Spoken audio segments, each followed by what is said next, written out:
Bəzi insanlar deyirsən, savab iş gör, deyir, neyniyim? Bilmir.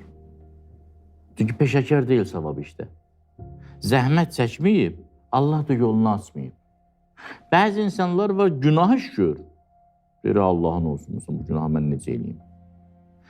Kim hansı sahədə çox təkrar edirsə, bu təkrar özü bir mövzudur. Allahın nəhəng nemətidir bu. Düzgün istifadə olunsa, nəhəng niqmətidir, düzgün olmayan şəkildə istifadə olunsa. Hansı sahədə peşəkar olmaq təkrar. Və fikir verin, alimlər buyururlar, təkrar biliyin anası. Biz məsələn namaz qılırıq, düzdür? Olmazdımı ki, Allah Teala buyursun, sübh namazında Fatihə surəsini oxuyun.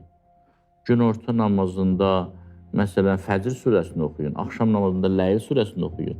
Niyə təkrar Fatihə surəsini oxudurur? Allah Teala bizi, Hacı Ramil deyən kimi, o rüşd, o buluq həddinə çatdırmaq üçün təkrarın cansıxıcılığına qalib gəlməyə sövq edir. Ki, bu cansıxıcılığa qalib gəlmək. Allah Teala da deyir ki, cansıxıcılığa dözən adam uğur qazanmağa başlayır. Bəzən biz bəzi mucizelərə qulaq asırıq. Əsdirmək durur, danışır. Amma adam da var, oradan götürür, qeydiyyat aparır.